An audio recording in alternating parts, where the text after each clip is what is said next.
তো বন্ধুরা, চলে এসেছি নারায়ণ বাবার আশ্রমে। তো ইনিই হলেন নারায়ণ বাবা, সঙ্গে আছে সবুজ কালী মা। দুটো ধূপ নিয়ে গিয়ে ওখানে থেকে জ্বালিয়ে দিয়ে এসো।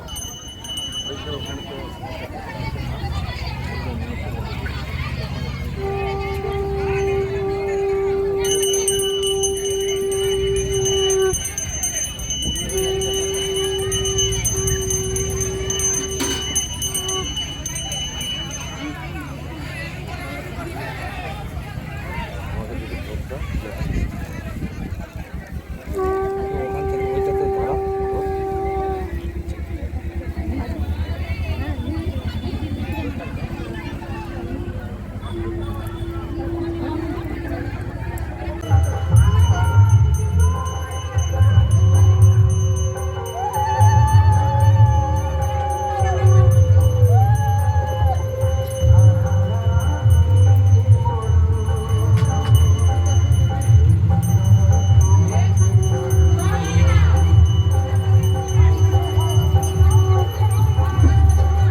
নিজেরা আনসার খুলবেন,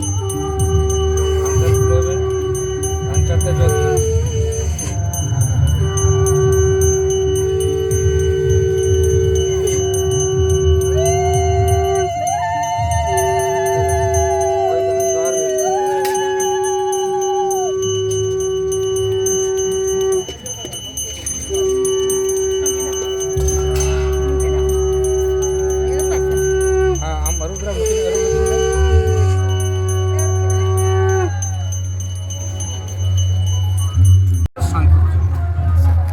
সকল জীবের শান্তি।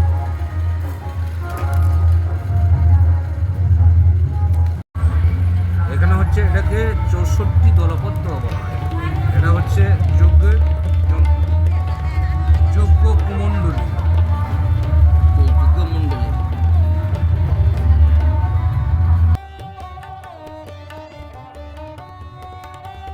তো নারায়ণ বাবা তারাপীঠেও বসেন এবং সব ধরনের তান্ত্রিক কাজকর্ম এখানে করা হয়।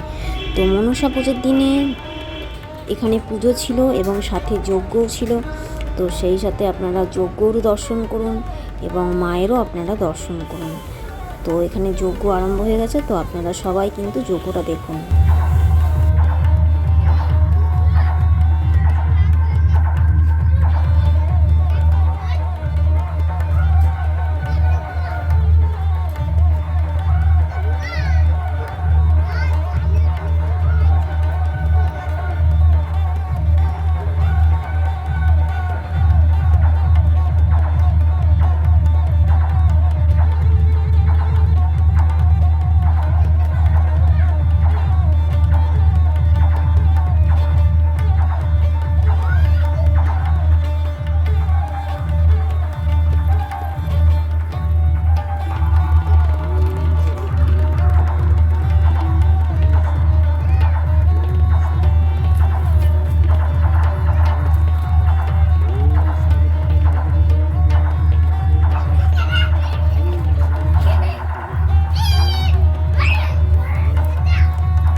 ओम शरदिकंडलपतिदेव सहाय ईशान पदावरम सद्भाव स्वाहा ओम शरदिकंडलपतिदेव ईशान पदावरम सद्भाव स्वाहा ओम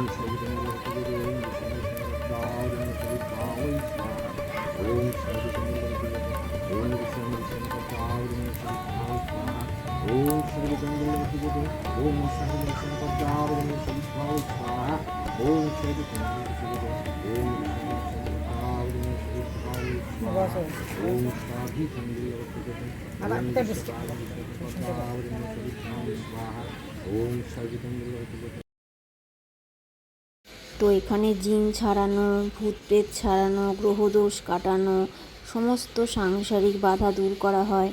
তার সাথে আরও বিভিন্ন ধরনের যে কাজকর্মগুলো হয় আপনার, যেরকম হচ্ছে বান ছাড়ানো, বান কাটানো, তো বিভিন্ন ধরনের কাজকর্ম কিন্তু এখানে হয়ে থাকে।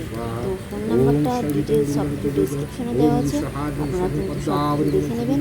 এবং ভিডিওটা ভালো লাগলে অবশ্যই কিন্তু একটা লাইক, কমেন্ট ও শেয়ার অবশ্যই।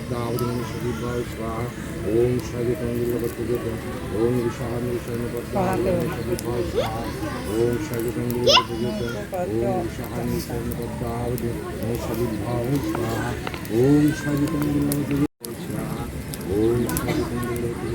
ओम विशाल भाव स्वाहा ओम शादी कंगुल ओम विशाल भाव स्वाहा ओम शादी कंगुल ओम विशाल भाव स्वाहा ओम शादी कंगुल ओम विशाल তো ইনি হলেন নারায়ণ বাবা, ইনি হলেন তারাপীঠ সিদ্ধ তান্ত্রিক। তারাপীঠে উনি বসেন এবং বর্ধমানের নাদরাতে উনি বসেন। নাদরাই হেলথ সেন্টারের কাছে ওনার আশ্রম। এখানে কি আছে, ভূত প্রেত ছাড়ানো হয়, জিন ছাড়ানো হয়, বশ করা, তার সাথে সাথে বিভিন্ন তান্ত্রিক কাজকর্ম এখানে কিন্তু করা হয়ে থাকে। তো আপনারা এখানে যোগাযোগ করতে পারেন, ডিসক্রিপশানে কিন্তু নাম্বার অবশ্যই দেওয়া থাকবে। তার সাথে অবশ্যই কিন্তু ভিডিওটা দেখার পরে একটি কমেন্ট কিন্তু আপনারা করবেন, কারণ আপনাদের একটি কমেন্ট কিন্তু আমার জন্য খুবই প্রয়োজন। তো চলুন আপনারা যজ্ঞটির দর্শন করুন।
এই হলেন মা। তো মা মনসার দর্শন করুন। তো টাটা বন্ধুরা, ভিডিওটি এখানে শেষ করলাম।